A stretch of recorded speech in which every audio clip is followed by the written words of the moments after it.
अमेरिकी राष्ट्रपति Donald Trump ने कहा है कि अगले 2-3 हफ्तों में ईरान पर जोरदार हमला किया जाएगा। ट्रंप ने ईरान पर भीषण बमबारी की धमकी देते हुए देश को पाषाण युग में पहुंचा देने की बात कही है। ईरान युद्ध पर राष्ट्र को संबोधित करते हुए ट्रंप ने कहा है कि अगर जल्दी से कोई समझौता नहीं होता है तो अमेरिका ईरान पर जोरदार हमला करेगा और ईरान को पाषाण युग में वापस भेज देगा, क्योंकि ईरान को वही होना चाहिए। नमस्कार, आप देख रहे हैं न्यूज आर्ट। मैं हूं आपके साथ रितेश शर्मा। दरअसल अमेरिकी राष्ट्रपति डोनाल्ड ट्रंप ने गुरुवार सुबह सुबह राष्ट्र के नाम संबोधन दिया है।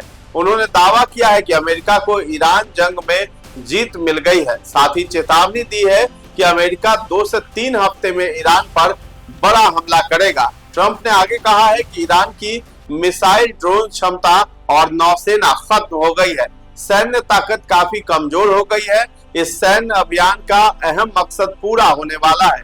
ट्रंप ने यह भी चेतावनी दी कि अगर समझौता नहीं हुआ तो अमेरिका ईरान को स्टोन एज यानी पाषाण काल में भेज देंगे। हालांकि उन्होंने ये दावा भी किया है कि ईरान में सत्ता परिवर्तन हो चुका है और नई लीडरशिप पहले से कम कट्टर है। ट्रंप ने 19 मिनट का भाषण दिया है। इसमें कोई नया ऐलान तो नहीं किया गया, वही बातें दोहराई जो पिछले कुछ समय से कहते आ रहे हैं। उन्होंने युद्ध की लागत और उसके लंबा खींचने से चिंतित अमेरिकियों से कहा है कि वे इस संघर्ष को सही नजरिए से देखें। उन्होंने इराक और वियतनाम जैसे पिछले अमेरिकी युद्धों का जिक्र करते हुए कहा है कि ईरान जंग तो अभी दूसरे महीने में ही पहुंची है।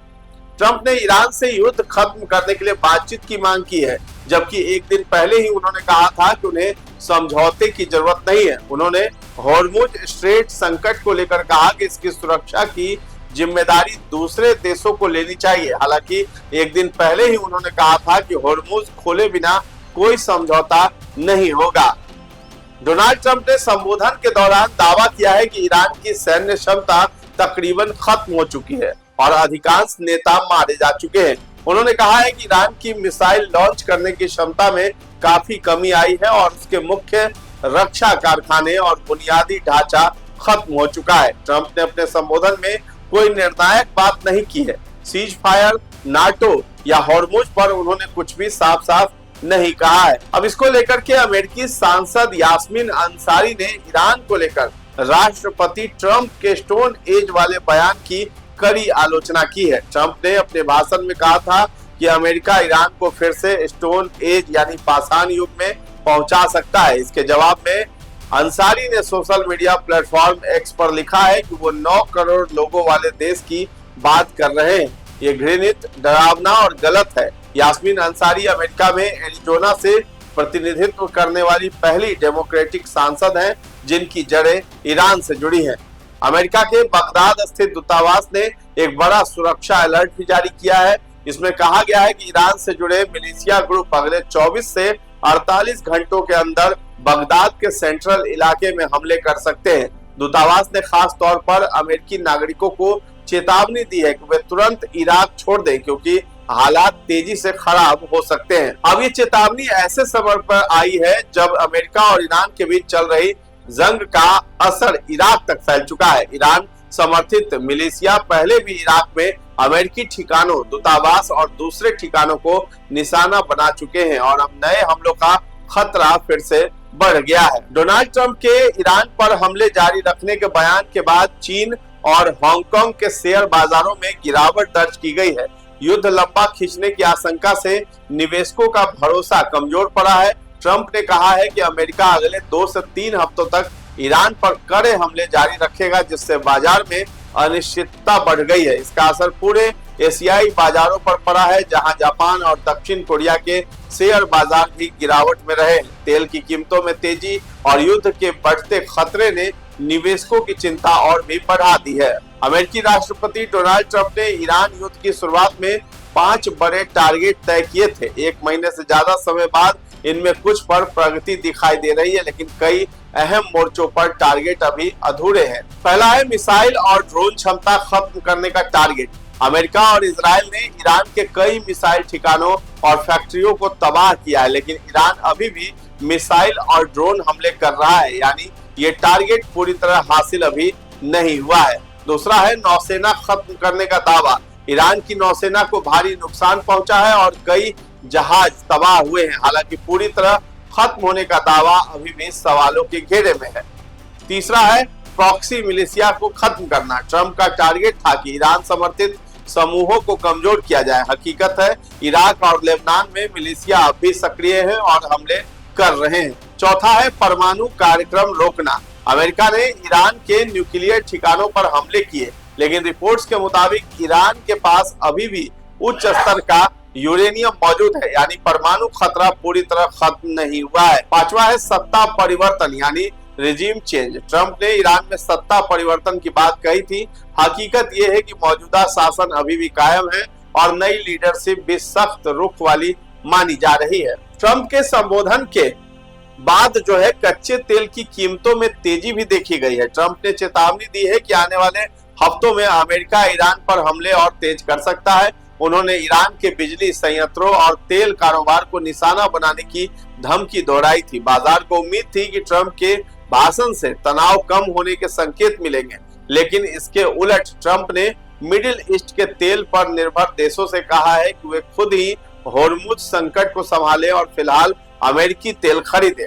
इस भाषण के बाद अमेरिका का बेंचमार्क वेस्ट टेक्सास इंटरमीडिएट कच्चा तेल भाषण से पहले करीब $98 प्रति बैरल था, जो रात 10 बजे अमेरिकी समय के अनुसार तक बढ़कर लगभग $104 पहुंच गया है। वहीं अंतर्राष्ट्रीय बेंचमार्क ब्रेंट क्रूड भी इसी दौरान करीब $100 से बढ़कर लगभग $106 प्रति बैरल तक पहुंच गया है। तो ईरान के सुप्रीम लीडर मुस्तफा खामेनेई के सैन्य सलाहकार मोहसिन रेजाई ने कहा है कि ईरान तब तक युद्ध नहीं रोकेगा जब तक वो अपना हक हासिल नहीं कर लेता है।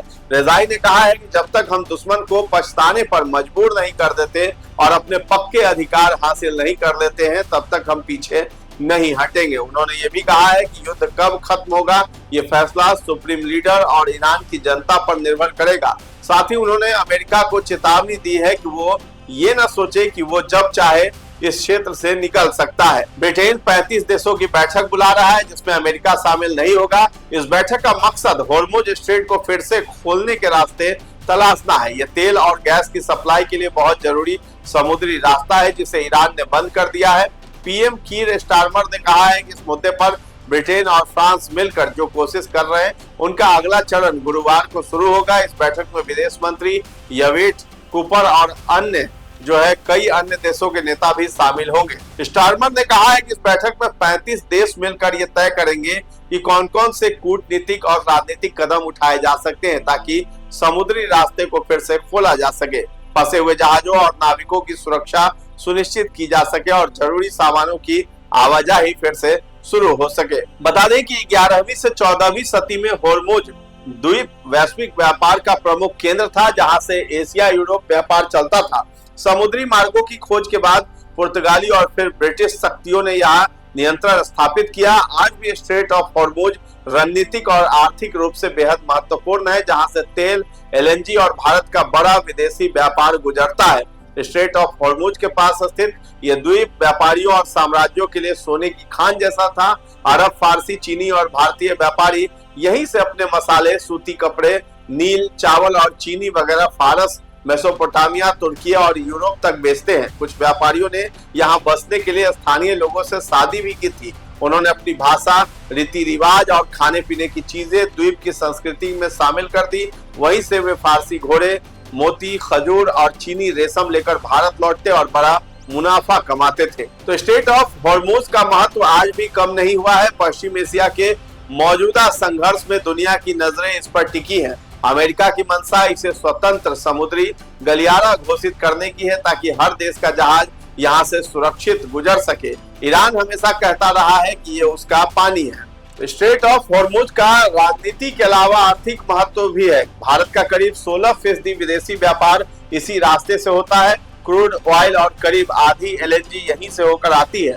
उर्वरक के लिए जरूरी यूरिया और अमोनिया का 2/3 हिस्सा भी इसी रूट से ट्रांसपोर्ट होता है, इसलिए यहाँ पाबंदी लगने का सीधा असर भारत पर पड़ेगा। और यही कारण है कि स्ट्रेट ऑफ होर्मुज हमेशा से दुनिया की राजनीति और व्यापार का महत्वपूर्ण रास्ता रहा है। पुर्तगाली, फारसी और अंग्रेजों ने इस पर नियंत्रण की कोशिश की। यह सिर्फ तेल और व्यापार का मार्ग नहीं है, बल्कि सुरक्षा, सामरिक और लिहाज से महत्वपूर्ण है। आज भी बड़ी शक्तियां इसे लेकर सतर्क हैं। इतिहास गवाह है कि स्ट्रेट ऑफ हॉर्मुज पर नियंत्रण की हो रही है। ये मानव सभ्यता, व्यापार और शक्ति का प्रतीक भी है। स्ट्रेट ऑफ हॉर्मुज भारत की ऊर्जा, व्यापार, अर्थव्यवस्था और सुरक्षा चारों के लिए जीवन रेखा जैसा ही है। तो फिलहाल इस खबर में इतना ही है। ट्रंप ने जिस प्रकार से ईरान को चेतावनी दी है, उसको लेकर के आप क्या सोच रखते हैं, अपनी राय हमें कमेंट सेक्शन में जाकर के जरूर बताएं। और हमारे चैनल को अभी तक आपने सब्सक्राइब नहीं किया है तो जरूर कर लें। धन्यवाद।